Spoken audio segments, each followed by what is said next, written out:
స్టీమర్ను oil massage లేదా hydrotherapy తర్వాత ఉపయోగించవచ్చు.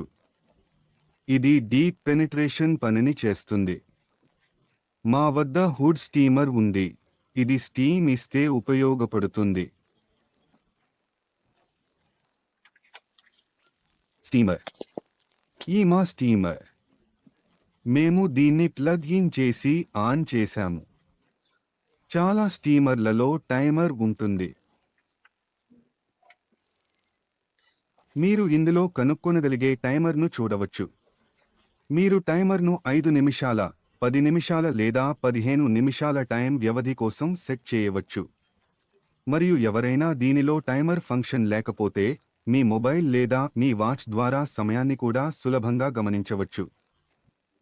సరే, ఇలా చేస్తారు. నేను మీకు మరో విషయం కూడా చెప్తున్నాను. ఇందులో మేము నీటిని ఉపయోగిస్తాము. నీటిని ఇందులో చేర్చాలి మరియు మేము చేర్చే నీరు చాలాసార్లు స్టీమర్లలో కింద వైపు ఉంటుంది మరియు చాలాసార్లు స్టీమర్లలో పై వైపు కూడా ఉంటుంది. కాబట్టి నేను మీకు చూపిస్తాను.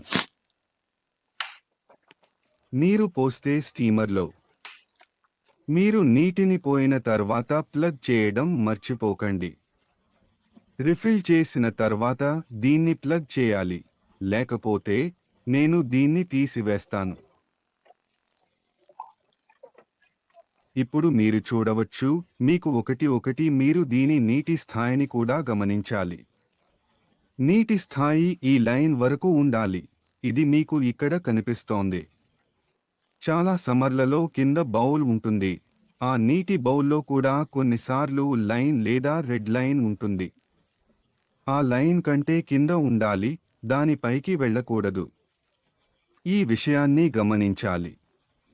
మీరు నీటిని ఎప్పుడూ పోస్తున్నప్పుడు మీరు ఏ నీటిని పోయకండి.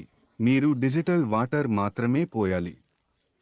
దానికి కారణం ఏమిటంటే మీది నీటిని లోపలికి వెళ్ళి అది జామ్ అవ్వవచ్చు లేదా నీ యంత్రాలు దెబ్బతినవచ్చు. డిస్టిల్ చేసిన నీరు లేకపోతే ఈ సమస్యలు ఉంటాయి. డిస్టిల్ వాటర్ మీకు ఏదైనా హార్డ్వేర్ షాప్లో లేదా బ్యాటరీ అందించే ప్రదేశంలో కూడా లభిస్తుంది. బ్యాటరీ షాప్లో మరియు హార్డ్వేర్ షాప్లో డిస్టిల్ వాటర్ మీరు అక్కడి నుంచి తీసుకోవచ్చు. ఈ విధంగా మీరు ఫీల్ చేయాలి. మాకు దీనికోసం ఇంకా ఎక్కువ నీరు వేసే అవసరం లేదు, కాబట్టి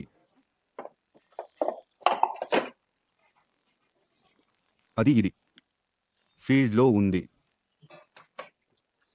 మేము ఇప్పుడు దీన్ని ప్లగ్ చేశాము. సమయం వేచి ఉంది. మేము హెడ్ను దీని లోపల ఉంచాము. మీ సమ్మర్ను ఈ విధంగా సెట్ చేయాలి. అది హెడ్ ప్రాపర్ లోపలికి వెళ్ళాలి. చాలా లోతుగా చేయాల్సిన అవసరం లేదు, కాస్త పైగా ఉంచాలి మాత్రమే. మీరు సమ్ ఇస్తున్నప్పుడు 5 లేదా 10 నిమిషాలు ప్రెజెన్స్ ఉండడం చాలా ముఖ్యం. అక్కడే ఉండాలి, ఎందుకంటే హాట్ వాటర్ డ్రిప్ అవ్వడం వల్ల అది మీ ముఖంపై లేదా క్లయింట్ దుస్తులపై పడవచ్చు. కాబట్టి ఎక్కడికైనా వెళ్లకుండా అక్కడే ఉండాలని నిర్ధారించుకోండి.